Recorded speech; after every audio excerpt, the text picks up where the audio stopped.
जय जिनेन्द्र। आज हम एनसीईआरटी 11th भारतीय अर्थव्यवस्था के विकास के अंतर्गत वस्तुनिष्ठ प्रश्नों का अध्ययन करेंगे।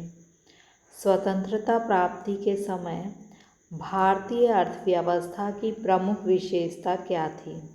अल्पविकसित होना, ये विशेषता थी क्या? हाँ, क्योंकि उस समय भारतीय अर्थव्यवस्था जो थी उसके विकास की गति बहुत कम थी। अर्ध सामंती होना, क्योंकि सामंतवादी व्यवस्था के कुछ न कुछ तत्व अभी भी विद्यमान थे। गतिहीन होना, यानी विकास की गति बहुत कम थी या नहीं थी। और उपरोक्त सभी, चूँकि सभी सही हैं इसलिए इसका आंसर होगा उपरोक्त सभी।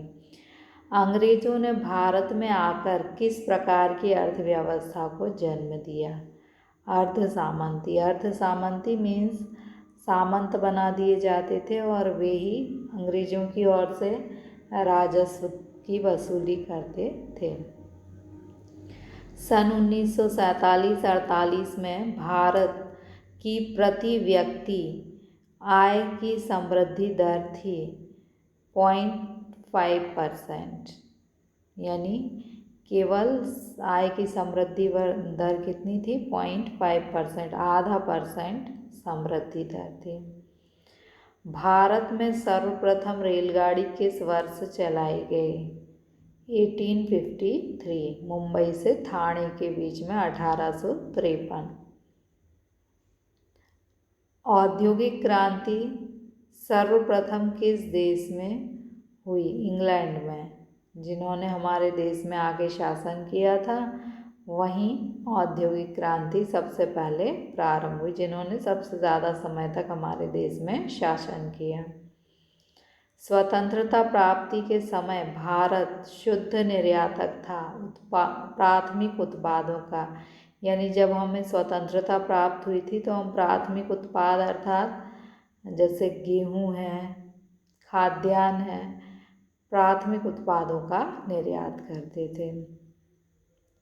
औपनिवेशिक शासन के दौरान भारत की जनांकीकी रूपरेखा दर्शाती है? उपरोक्त सभी, क्योंकि औपनिवेशिक शासन के समय भारत में जन्म दर उच्च थी और स्वास्थ्य सेवाएं प्राप्त नहीं थी, इसलिए मृत्यु दर भी उच्च थी और शिशु मृत्यु दर भी उच्च थी। ब्रिटिश शासन के पूर्व भारतीय अर्थव्यवस्था थी आत्मनिर्भर। जब अंग्रेज हमारे देश में नहीं आए थे तब हमारा देश जो था आत्मनिर्भर था, हर वस्तु स्वयं ही उत्पादित करता था। परंतु अंग्रेजों के आने के बाद हमारी जो अर्थव्यवस्था है वह आश्रित अर्थव्यवस्था में परिवर्तित हो गई। ब्रिटिश शासन के दौरान भारतीय अर्थव्यवस्था का क्या हुआ होगा? शोषण। अंग्रेजों ने यहाँ से धन ब्रिटेन भेजा और अन्य कई प्रकार से भारतीय जनता का शोषण किया। Okay, thank you.